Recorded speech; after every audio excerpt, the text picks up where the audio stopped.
Hello and welcome to another Spokle webinar. We are so thrilled to have you with us, and we want to welcome everyone who is joining us live from both Zoom and Facebook. Thank you so much for taking time out on your Saturday to join us for this webinar. My name is Andrew and I'm a co-founder of Spokle. It brings me absolute joy and pleasure to introduce our guest speaker today.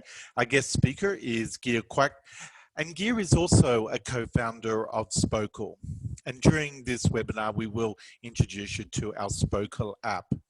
So today's topic that Gia is going to present on is on speech and language delay, signs and risk factors, and what to do. And during this webinar, Gia is going to share her very personal journey from becoming a mum to a wonderful boy or baby who is now a young man, and also from becoming a mum to a speech therapist. So I'd like to introduce Gia. Welcome and thank you for today's webinar, Gia. Thank you, Andrew, and thank you everyone for joining us. I know that your Saturdays are really precious, but really thankful that you're here to join us. So like Andrew said, I am going to talk about speech and language delay, what the signs are. So I will start with my presentation. I'm going to share my screen, if you can bear with me. Okay. So, like we said, it is going to be a presentation about speech and language delay. We're going to talk about the signs. I'm going to talk about my experience and why we are going to do this talk. I'm going to talk about developmental milestones and why they are important. And of course, because our title says early signs, we're going to talk about the early signs. I'm also going to refer you to a milestone checklist that you could use. And then we're going to talk about creating environments to promote language and communication at home. So here goes. So the purpose of this event is that to give you a general idea of the signs of speech and language delay, actually more of language delay, and I'll tell you why later on. And then I'm also going to give you some suggestions on what you can do, and this is really important to move forward. So, like Andrew said, I was a mom. I mean, I am a mom, but I was never a speech therapist to start with in my career. So I had two sons when we moved to Indonesia, and Christopher was 2.5 then, and my second son, Joseph, was 1.5 years old. We were all speaking English because I'm originally from the Philippines, but my husband is Singaporean. So I don't speak Chinese, and my husband doesn't speak Tagalog. So we speak a common language, English. So Christopher was the one who is the one I'm going to talk about. So in the beginning, in terms of language, he was actually combining words. So at night, he would look out and say, "Look, moon," or "Come on," or he'll even call the doggy, "Come on, doggy," and call the balloon, "Balloon," and call his brother Otep, that's Joseph's name. He also had frequent ear infections, and when I say frequent, it means to say every month he was sick for maybe 6 or 8 months, and then he had a fever. He also probably had a seizure, but at that time I wasn't sure. But after studying speech and language therapy and reading about it, I am pretty sure that he had a seizure at one point. So, because we're talking about early signs of language delay, I'm going to talk about the signs that I saw, I observed from my son. Okay, in terms of language, like I said, he was talking, he was combining words. And then he stopped talking. He stopped saying anything. He stopped pointing to the moon or stopped saying balloon or calling his brother. So he started pulling me and grabbing things to tell me that he wanted something or he wanted to play with his brother. So in terms of play skills, he always loved Lego. He was able to build things. So that was his strength. He also carried little figurines with him wherever he went.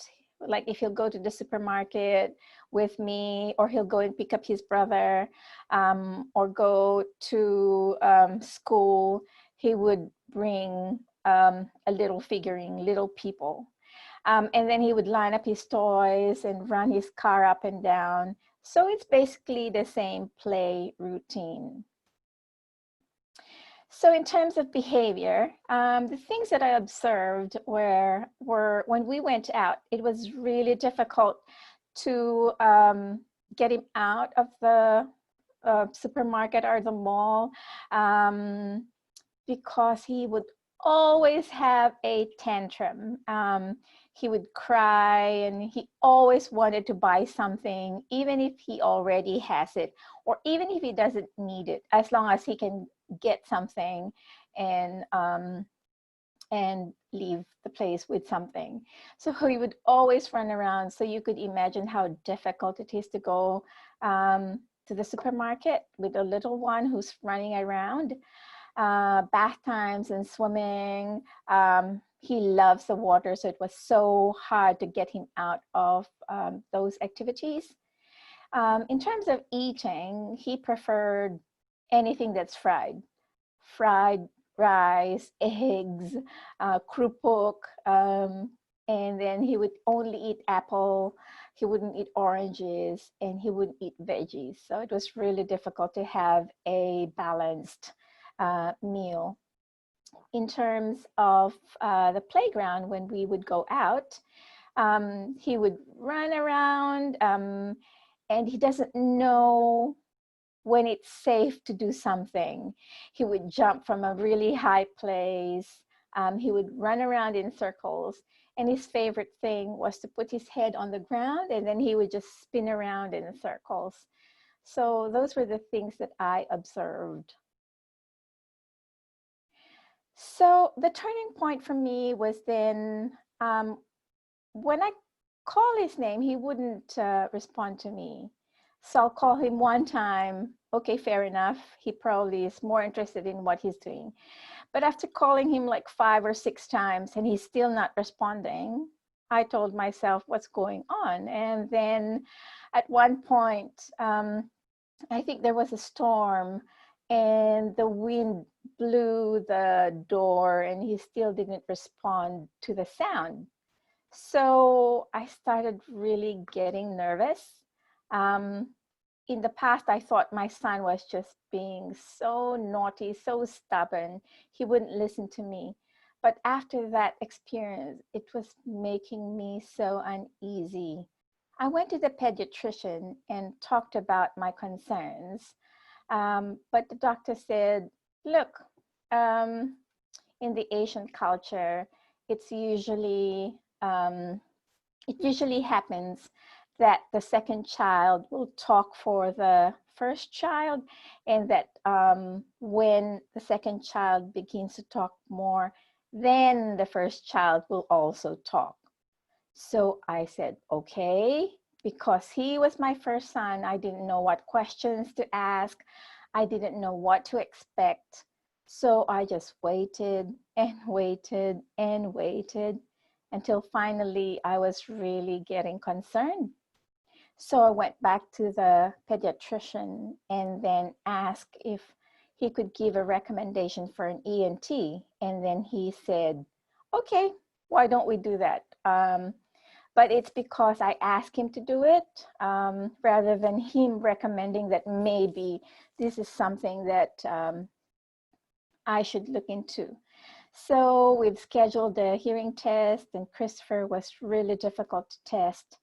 So the doctor said he probably has a hearing loss because one, he was hard to test. We weren't really sure if he had a hearing loss, but then they gave him hearing aids anyway. Yeah, so that was my experience. So let's talk about language development. So when we talk about language development, it is the ability of your child to understand what is said, and also using his words to tell you what your child needs or thinks or wants.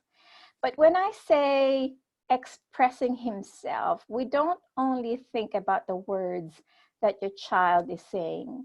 So your child might use his facial expressions. He might use his body language. Like I said with my son, he was pulling me. So that was his way of expressing what he wanted. And remember, I also said that my son was grabbing things. So that is another way of expressing what he wanted. So when I say expression, it's not only words, it's in other forms. Your facial expression, your body language, your actions. You can also have it in the written form, like in writing a letter. So that is another way of expressing, or even using sign language. That is another way of expressing. We're also going to talk about the interaction with others, and that is part of language.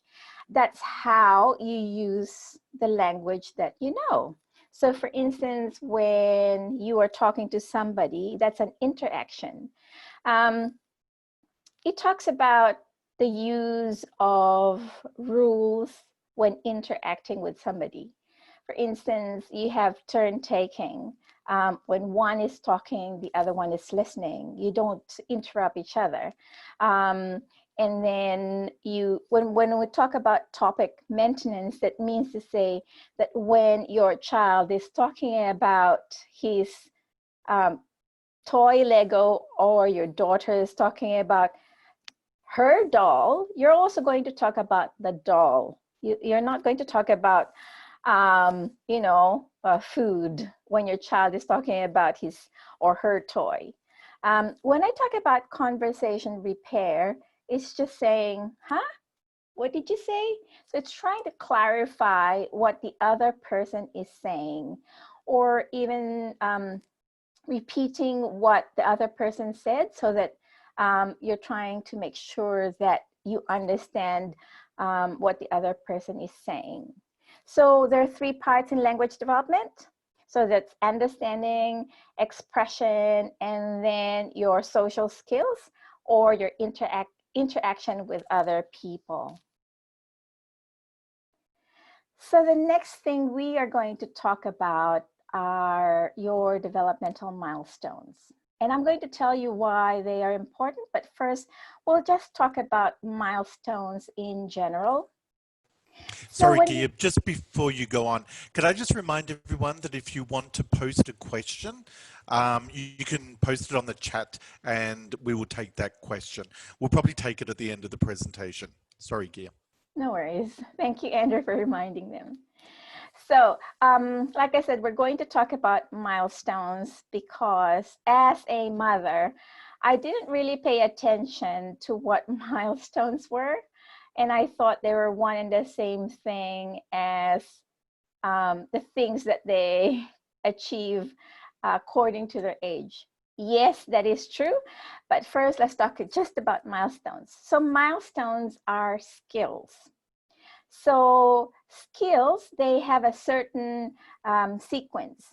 So for instance, crawling comes first before walking, and then walking comes first before running.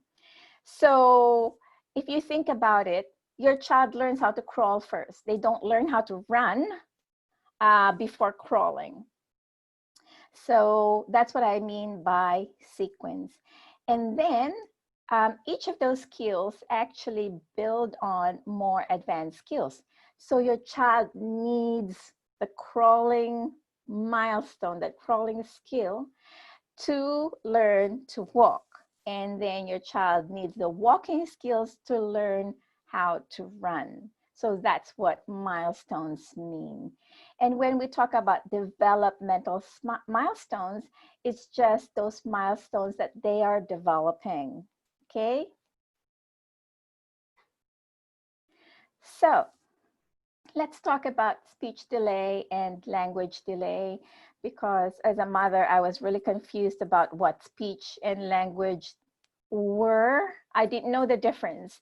So speech is actually the sounds that children make. So when I say sounds, these are like the sounds b, p, s. So these are the sounds that make up the word. Like for instance, in the word cat, there are 3 speech sounds. That's k, at, cat. So those are speech sounds.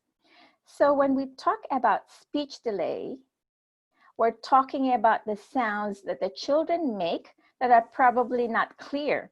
When I say they aren't clear, that means that other people couldn't understand them, okay? Sometimes you couldn't understand them, but sometimes other people cannot understand them and you can understand them. So sometimes they make mistakes when they say certain sounds. So let's say, for instance, in the word cat, sometimes they'll say tat. They'll change the letters k into t. Oh, look at the tat, look at the tat. And sometimes you don't understand what is tat unless your child points to it and then you go, oh, a cat. So that is a speech delay. So let's talk about the milestone at 6 months. So at 6 months, this is just an example. Your infant or your child can say p, ba, mi, da. So those are the speech sounds that 6-month-old babies could say.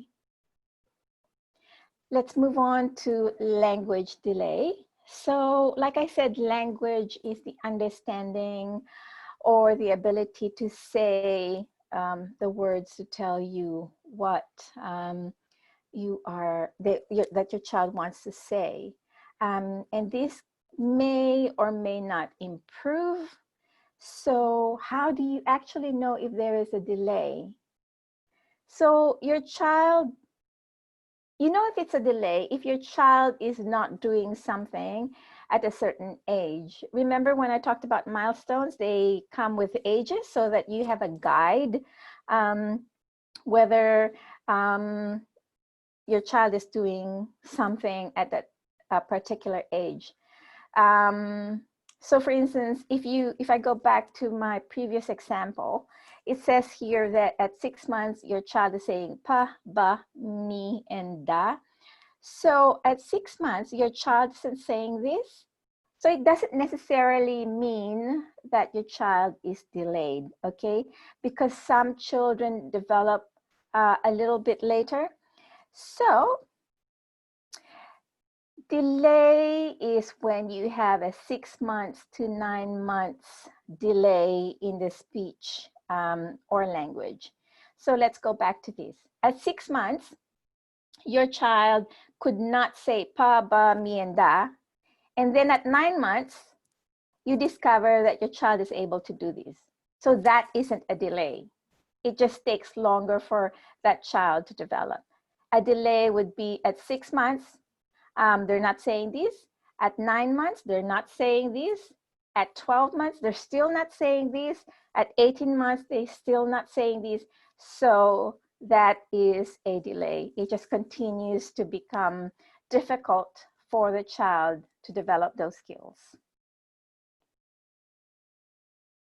So there are some reasons why language delay can happen. We have what you call the family and the environmental factors.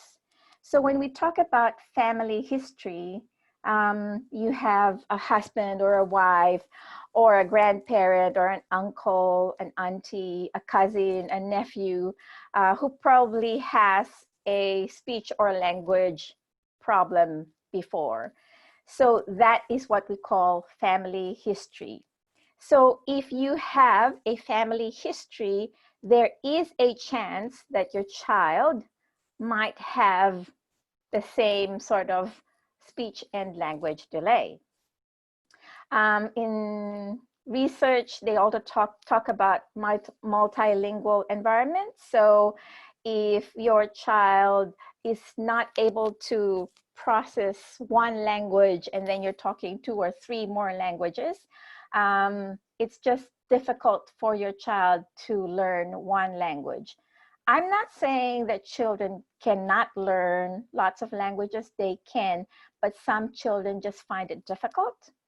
We're also talking about mother and child separation. So if there is a parent who's always busy and not having the time to actually interact with the child, so the child is left with just watching TV or playing games on the iPad. You are not giving opportunities for the child to practice speech and language skills. So as a parent or even the family, you have to create opportunities for the child to actually learn how to speak, how to say something or to understand something or even practice those speech sounds. So another reason would be medical. So if you have a child with a hearing loss, like my son, or have ear infections all the time, a seizure, and also maybe during birth, you had a difficult birth, or preterm babies, trauma during pregnancy, or even during pregnancy, you had medical issues, and that can probably cause speech and language delay. I'm not saying that all of it will cause it, but some of them will. It all depends on the conditions of how you suffered during pregnancies or, the hearing loss that your child had experienced. So if we don't address the problems that your child is experiencing, then the speech and language delay will impact on your child's growth emotionally, socially, having friends and all that, and even cognitive, like thinking skills, problem solving skills. In later life, they might have behavioral issues, like they can be considered difficult or hard to manage, that sort of thing. And then, so we're going to talk about the milestones. And remember, we're talking about early signs of language delay. The thing is that when we talk about early signs, every child's signs are different, okay? So I am not going to give you a list of early signs because, like I said, every child is different. So what is more useful is using a milestone checklist, okay? And I'm just going to stop sharing this and go to my other thing. Okay.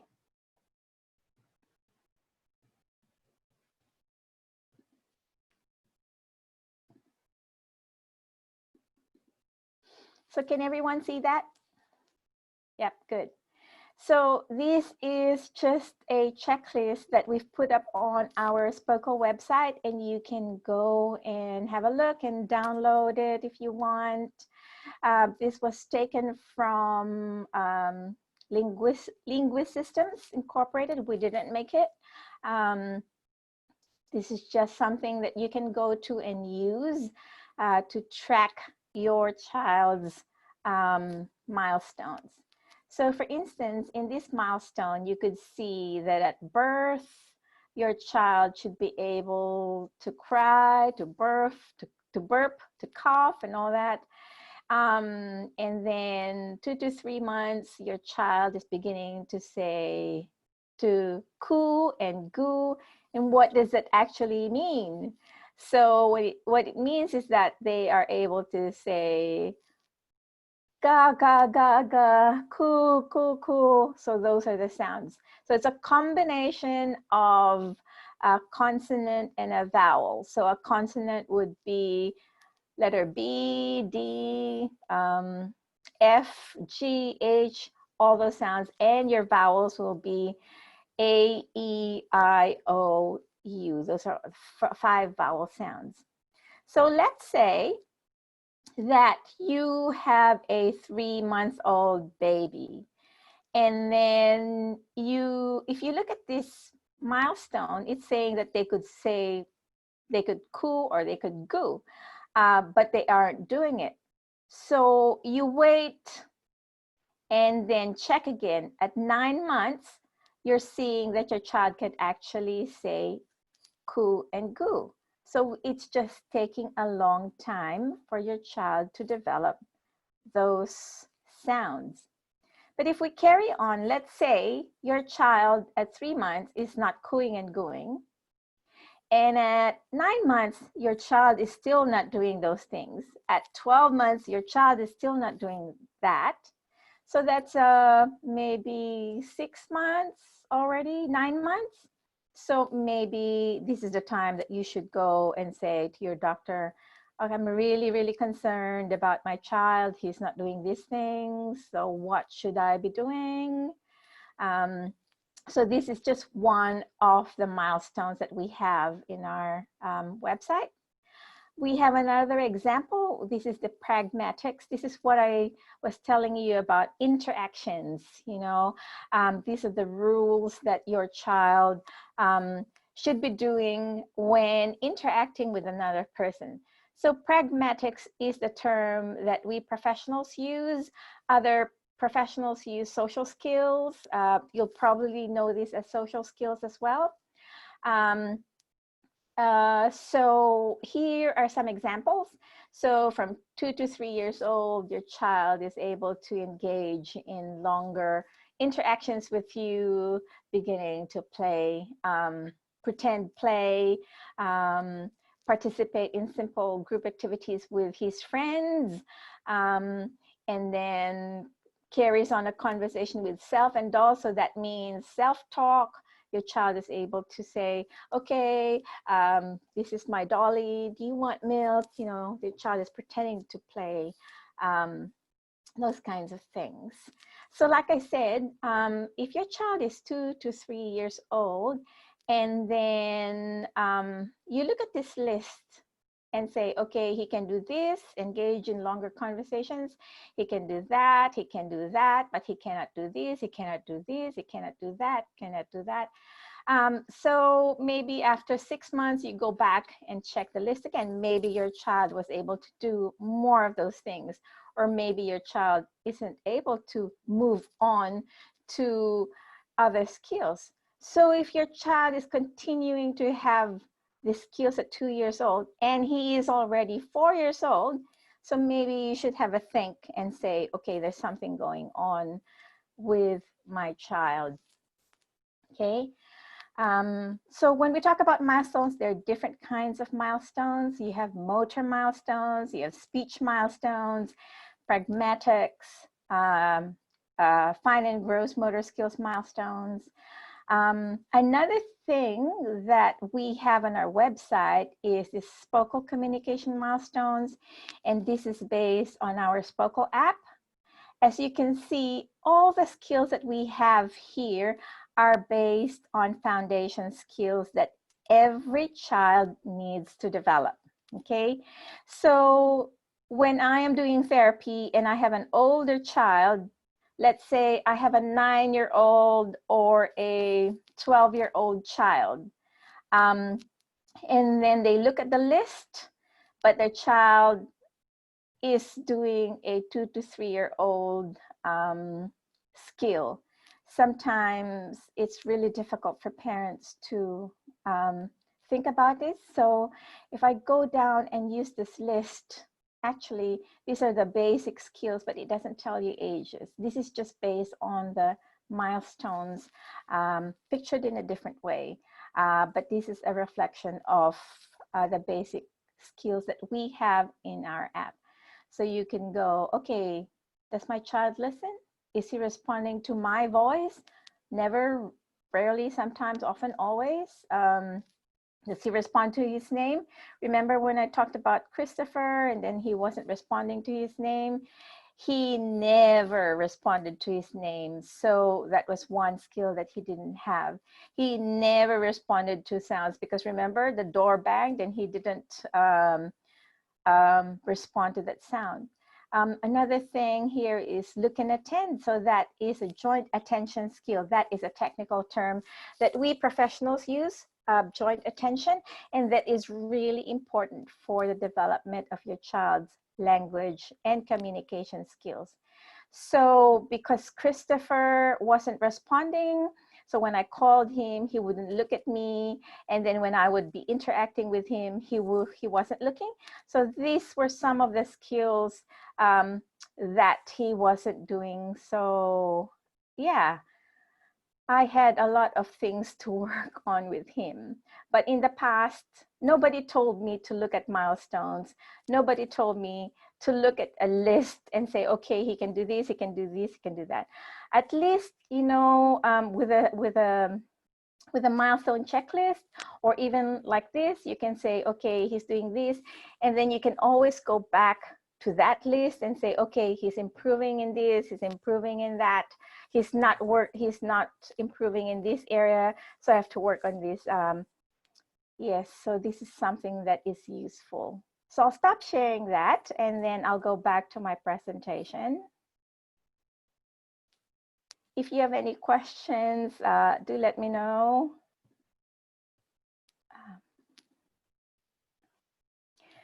Okay, so can everybody see my screen?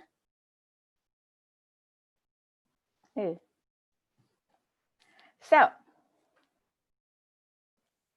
we have that. We have your speech sound acquisition checklist that I showed you, and then your pragmatics checklist, and then we also have the Spokle language and communication milestones. So what is the outcome of Christopher? So of course we really worked hard. So Chris is happy. He's an independent person. He's working. So what did I actually do that had this kind of outcome? It took me actually 3 years before any improvement. I've seen any great improvement. I think because I was trying so many things and I didn't stick to something that I was doing. I tried this one, and then I tried another one another month, and then I tried another thing another month. I never went back to the same thing. I didn't have a plan of what I should be doing. To just give you an understanding of where I was living in Indonesia, and I didn't have a speech therapist there. And Andrew, who was my son's speech therapist, was living in Singapore. But then after 1 year of speech therapy, he had to move back to Australia. So I didn't have a speech therapy. So you could just imagine how lost I was. So like I said, I tried so many things. I didn't follow a plan. I didn't stick to a routine. I think now, if I was asked about what should be done, or what, the best things that happened to me and to Christopher, is that I decided at one point that I needed to do something, decided on what to do. So when I stopped doing all of the things because I thought that the more I do, the better my son will be. But I just stuck to like 2 things. And then I followed a plan and I stuck to a routine, and I did it every day, little by little by little. It was really hard work, but it paid off. So Christopher is 26 now. So, like I said, he's happy, he's independent, he's working. So what we're offering you here is that we're offering you a plan. So Spokle is actually a speech therapy app for you parents to create opportunities and environments for your child to develop speech and language in your home. And this is based on research. This is teaching you to be sensitive to your child's communication attempts, like using non-words to tell you that they want something, because that's what we experience. Your child isn't talking and you don't really know what your child is trying to say. So by being sensitive to other ways that your child is talking, you can actually create those opportunities for your child to learn. It's also based on being a responsive interaction partner or a responsive parent. That means that when your child is trying to say something, you're responding to your child's communication attempts. So putting meaning into what your child is trying to say. So for instance, when my child Christopher was pulling me and he wasn't saying anything, that pulling is telling me something. So I am going to put meaning into that pulling. So that pulling means, okay, mama, come with me. I want something. So you're putting meaning to it. So those important elements are actually very important to create opportunities for your child to learn speech and language. So whether you have a child with special needs, or whether you have a child who's delay in language, or whether you have a child who's just beginning to learn language, so these are good strategies for you. So the Spokle app has a lot of activities that you can do at home, and they're easy to do because they are activities that you do daily in a routine, like eating during meal times or bathing. And then if you are using a professional to help you with your child's speech and language development, this can also help you. And you can also use it by yourself if you don't have a speech therapist or other therapists that you're working with. So I am going to show you how the Spokle app works. Just before we go into the demo gear, I'd just like to remind everyone, if you do have questions, feel free to use the Q&A function down the bottom of your screen. We welcome any questions. Thanks. So, we have different programs in the Spokle app. We have the communication program to work on your child's pragmatic skills, and then that will lead on to speech and language skills as well. So we have pre-talkers. So pre-talkers are for those children who are just beginning to learn language.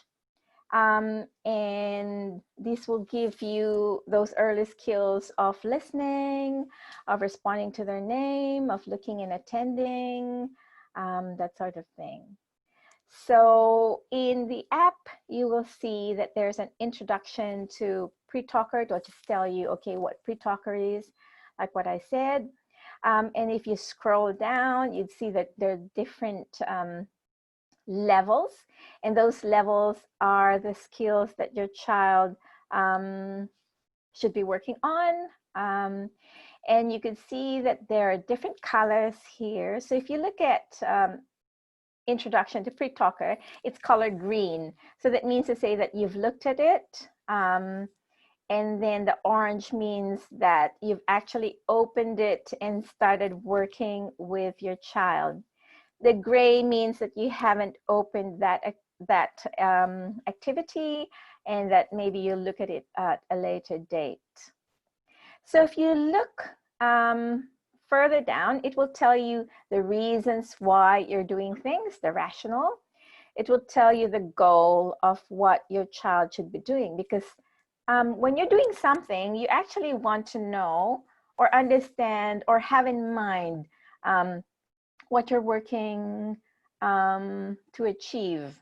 And this is important so that you know, okay, my child needs to work on staying with me in a conversation. So you work on that. So, and then you work on it again. Remember, you need to have a plan and you need to follow a routine. So if you continue to work on this goal today, tomorrow, you know, your child begin to learn to do those skills. And then if you go down, if you look, there is a little like a square with like a house on the right hand side with a chimney. No, on the right hand, that would be your progress button. So remember when I talked about the colors, and then if you finish an activity like respond to name, it will give you the date that you've actually achieved that goal on the 24th of July 2020. And if you look up, it says progress 10.53%. So that means to say that that's how much your child has achieved. And that will change as you work on more skills. And if you're working with a professional, you can actually show this to your professional and say, okay, now my child has achieved this. So when you share with a professional, you go to the topmost button with a triangle and an arrow. And that's going to help you share this progress with your therapist to form part of their notes.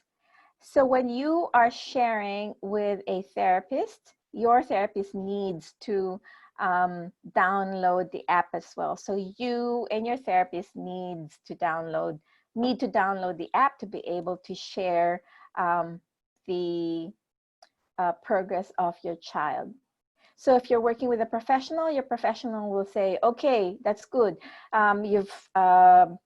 Your child has achieved this, and therefore now we'll work on this. So it's good for your professional to help plan what's next as well. And then, so if we get out of this screen, and then we are going to show you other parts of the app. We also have the hearing program. So for children who have a hearing loss, there are different levels as well to help you with developing your child's hearing. We also have other resources. We have sensory activities, and I love the sensory activities because the activities are fun.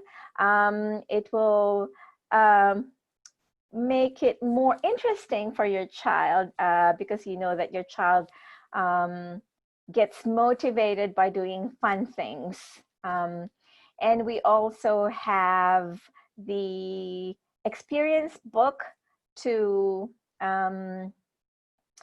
teach literacy to your child. So even getting your child interested into reading. So this is a way of creating a book that is meaningful for a child because it's about their experiences. And so this is quite a good start to introducing print or words in books to your child.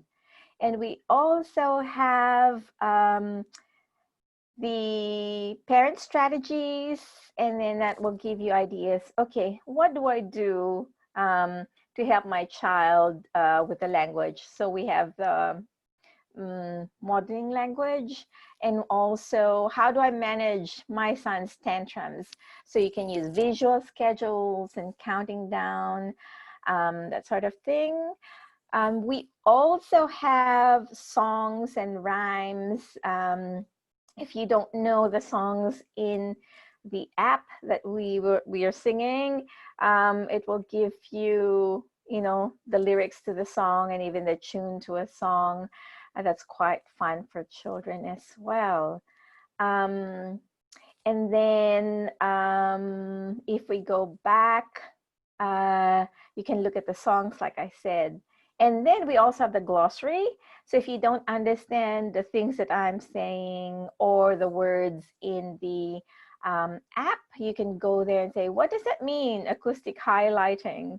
So it's a technical term that professionals use. But sometimes, you know, what does it actually mean? So by going to this glossary, it will tell you what those words mean. So this app you can download from the Apple Store or the Google Play stores. And you can also change the language to Indonesian language. So if you prefer that, that has the option of doing that. So we are at the end of our session about early language. Thank you so much for listening. And if there are other topics that you would like us to talk about, please just let us know, and then we can talk about them. So also visit our website. We have, like I said, you'll see the milestones there. You'll see our blog as well. It's very new, so that's exciting. Yes. So do you have other questions? Thanks, Gia. So we do have a few minutes if anyone wants to post a question, as I said, in the Q&A down the bottom. I do have a question, Gia. So if we feel as though the Spokle app might be beneficial for our child, is there some sort of checklist or milestone checker that we can sort of help navigate where to start in the app? Yes, there is a questionnaire in the app. to ask you what skills your child has, to help you understand what level your child is and what program is appropriate for your child. And if you prefer looking at it at one glance, like I said, you can always go to the website and look at the checklist, the milestones that we have just talked about. So you can do one or two things at the same time. Excellent. So you just gave us a very brief update of where Christopher is at. Do you just want to quickly share a little bit more about his life? He's 26. Yes. He's quite he's quite independent, so he can cook his own food. He just finished building more Legos. He's not over Legos. He drives. He can go to places. He can go to the supermarket by himself. I can get him to buy things. He'll help me with the gardening, mowing the lawn, and things like that. He'll do his own laundry as well, wash his own linen. So, yeah, he's quite independent. And I think one of the He's quite confident too. So he'll go up to somebody and talk about current events and things like that. So, yes. Yeah, and I think one of the take-home messages for me, and I know Christopher, is that this took a long time, Gia. Yeah. Like progress at times was very slow, and took a long time. But I guess now seeing Christopher as a independent, highly functioning young man in society and at home, it's worth just taking that time. Yes, yes. So to all the parents out there, it isn't an easy job. You really have to put the effort into it. And even if you have a therapist, an excellent therapist like I had, Andrew was there to support me, but he was there only once a week for an hour. So parents have to put in the effort to do the work. Yeah. And Gary, another question is, what is your advice for parents if they're not sure about whether their child has a speech delay or not? Okay, if in your gut you're feeling like you think there's something wrong, it's good to use the milestones to actually monitor your child. And like I said, just creating those opportunities to have that interaction with your child. So remember, one of the reasons why children aren't beginning to talk is because they don't have the environment to actually learn from. So by creating those environments, being sensitive to your child's communication attempts and then responding to it, your child would learn. Because remember, they need to learn through examples. So you have to talk to them, you have to listen to them. And that's why we have developed Spokle app, because it's good for families to develop opportunities for children to learn language. Yeah. Okay, I have a couple of questions coming in. Thanks everyone for your questions. They're great. Hi, my youngest son is 5 years old now. He can't say S and L, I think that is. How to teach that kind of word or sound, especially when in Indonesian it's used a lot of the word using S and L. And I'll just add, in English, S is really important also, because in English it's all about plural, shoes, it's all about possessive, it's mummy's bag. So S is a really important sound. Yes, that is a really good question. If we look at the milestone checklist, it will say that S comes at a later age. But in the Indonesian cultures, you said the sound S and the sound L are really important. So, so to develop that, Oh, first I'll tell you why it's sometimes difficult for children to develop those sounds, because children mouth, we'll talk about the mouth and the tongue, because that's how you develop, or that's how you say those sounds. For young children, their mouths are really small, but the tongue is really big. And to say the S sound, the sounds, the tongue has to move inside the mouth. And sometimes because the tongue is big and then the mouth is small, it doesn't have any room to actually move. But it doesn't mean to say that there's something wrong with the size of the mouth of your child or the size of the tongue of your child. It's just how children grow. But if you're really interested to get your child to say those sounds, when your child is talking to you and they're saying the wrong sound, you can, number one, model it. You can say, oh, sayang, sayang lagi. And don't ask them to repeat because it's not meaningful. So you just have to put it in words that they will be using and modeling it. Another thing is that you exaggerate it. So sayang, so their child actually hears how it's said. And he's only 5, so just monitor that and see how that goes. And Gia, another question is, what is babbling? And if by 6 months the baby has only vowels but no consonants, how long should the parent wait? So babbling would be ba ba ba ba ba.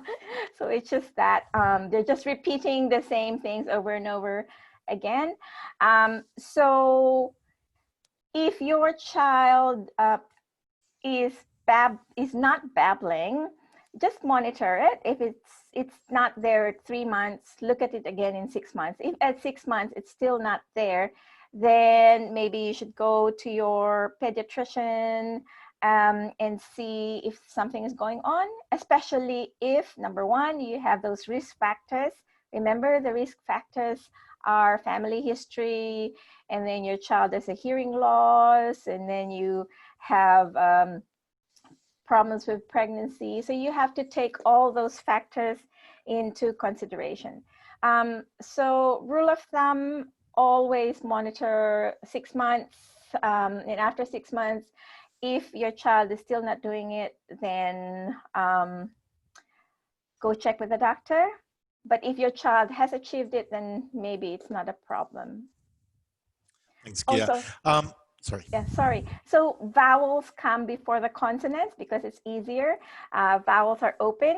They're open. It doesn't need the tongue to move so much. And the consonants require more control of the jaws, the tongue, the mouth, the lips. So that will come later. And our time's almost up, so this will be our final question. Gia, what if the child cannot pronounce the word correctly?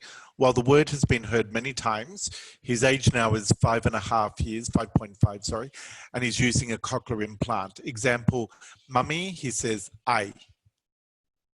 Okay, so maybe I should direct that question to you, Andrew, because Andrew is our expert in, the deaf community. Yeah, I think that, I guess to answer this question, I just need to know a little bit more information, like the age of your child when he received his cochlear implant and that sort of thing. So what I'm going to ask you to do, if you could just message me or email me privately, and I'll contact you and we'll figure out what I need to know in order to be able to answer that question for you, but I'm very happy to do that. If you have a pen and paper, just quickly, my email address is andrew@spokle, spokle.com.au.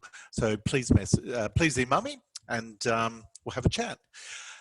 Gia, on that note, I want to thank you so much for such a really well presented and enlightening presentation.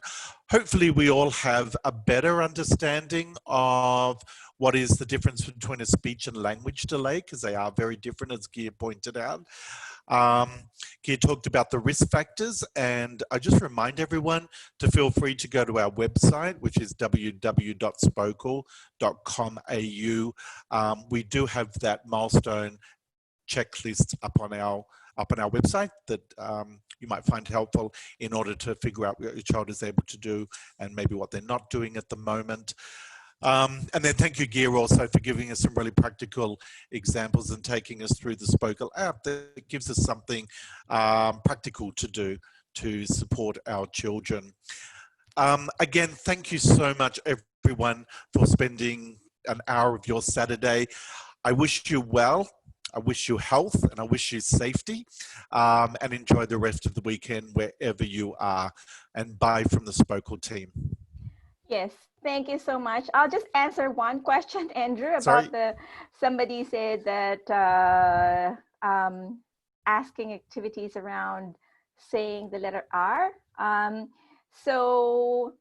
This is just a quick, strategy. So if your child is not saying R, it's hard. Try to get your son's tongue to be put at the tip of the tongue at the top of his mouth, top of his teeth, behind his teeth, like this. And then try to roll it. Let's say the first, and then get the tongue to roll. So the tongue rolls back and it becomes a letter R. On that note, thank you everyone for your time, and we'll see you again. Remember, if you have any suggestions on topics that you would like us to talk about, please send us your suggestions and visit our website. Bye for now. Bye, everyone.